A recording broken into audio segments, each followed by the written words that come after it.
Hey, Strategy Simplified, taking a quick break from this episode to share about Strategy Sprint. If you're considering a role in consulting, but you're not sure that you'll enjoy the work, then join Strategy Sprint for a 1-week experience to confirm if consulting is right for you.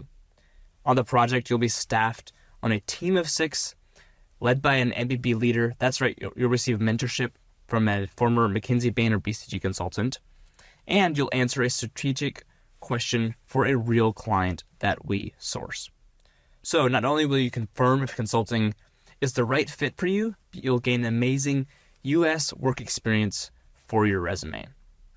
Until February 9th, you can get a $200 early bird discount on any 2024 Strategy Sprint project. And there are 3 projects running this year. See the dates and get the discount at the link in this episode's show notes. All right, let's get back to the episode.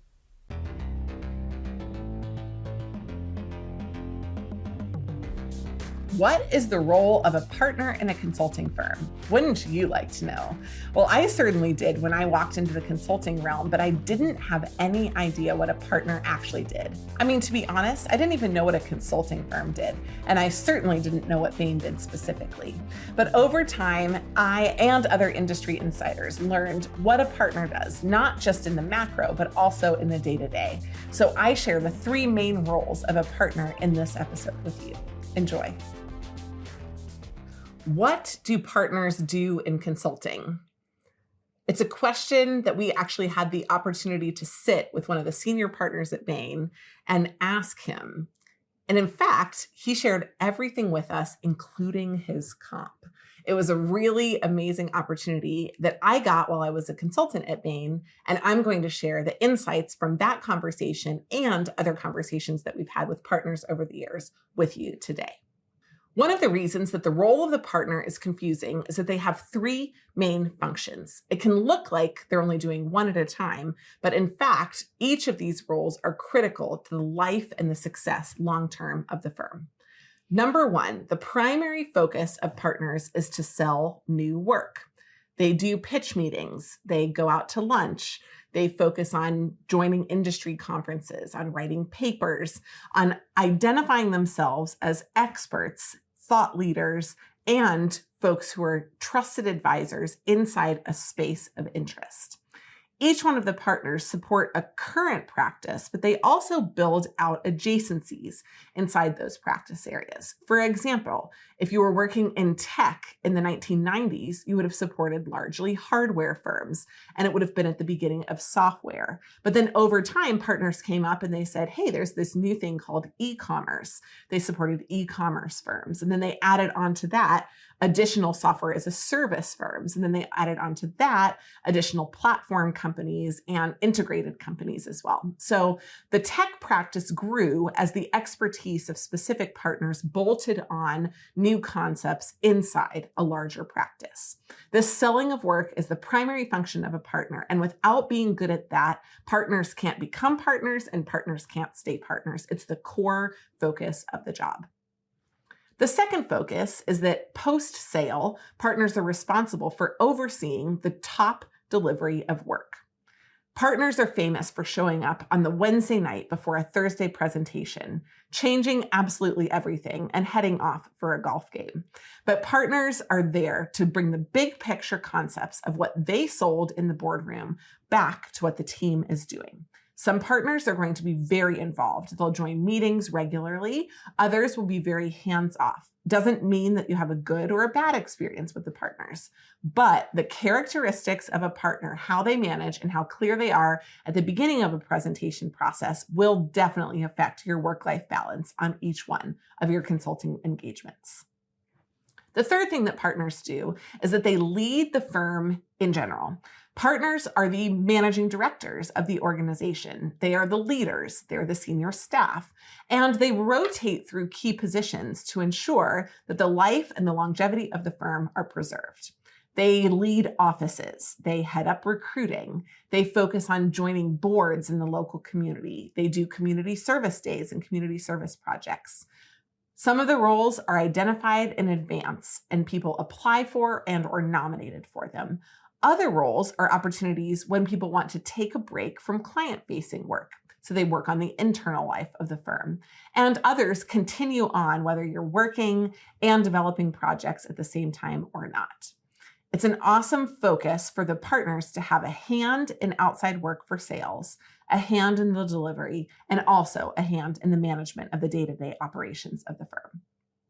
So how long does it take to make partner? Well, the fastest and the speediest pathways in MBB firms, at least, take about 7 years. And that's post-MBA. So unfortunately, for those of you who go into consulting pre-MBA, it's great for you. Often they'll pay for your MBA, but it doesn't do anything toward your partner track. Your partner track timeline really begins on the day that you start post-MBA. Usually there are 2 to 3 years post-MBA when you're serving in an analyst role and then in a project leader role. Then you'll move into a manager role for up to 5 years.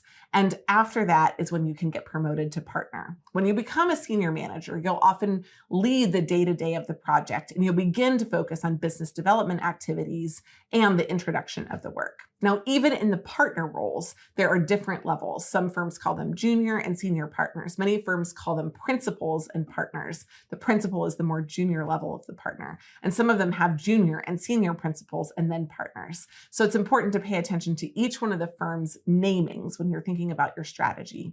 But overall, partners come in, become partners in the 7th, 8th, or 9th year, and then usually stay for up to 20 years. It's an amazing opportunity to join in the firm and only 7 years later to be one of the directors, the owners, and the stakeholders in the organization. The final thing that's important to understand about partners is how they get paid. Now, in the junior levels of the firm, the base pay is really focused on how much you actually deliver. It's based on your output, not based on how much you sell. You're not involved in the sales process unless you're kind of brought in to maybe build a slide or do some data analysis. Otherwise, your focus is they sell a project, you get it done.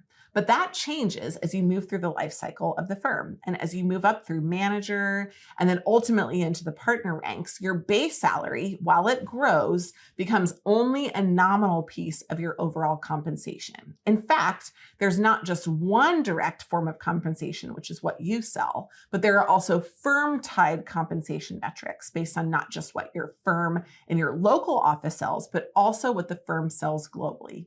Each one of these incentives are designed to tie your performance and the firm's performance together so that you contribute outside of your world and outside of your focus areas. It's similar to the partnership structures at accounting firms and at law firms, but there are some differences because the mechanics of how consultants are paid is a little bit different than the hourly billing process of those other organizations. However, it is important to know that the range can be as low as $500,000, which, to be honest, not a terrible payday, all the way up to $5 million and more. We hope you enjoyed this episode on what partners do and how they perform inside consulting firms. If you want to become a partner at a consulting firm, join the line. In fact, the best way to do it is to break in at a more junior level, and we would love to help. If you're not interested in becoming a partner at a consulting firm, but let's say you run a consulting firm, or you want to know more about fairly compensating partners, or you want to identify opportunities to incentivize people to sell work inside your organization, we'd love to help with that through our corporate practice. You can reach out for consulting at managementconsulted.com. And if you like this podcast, we put out great content just like it every single week. Please subscribe and follow what we do. Thanks for joining.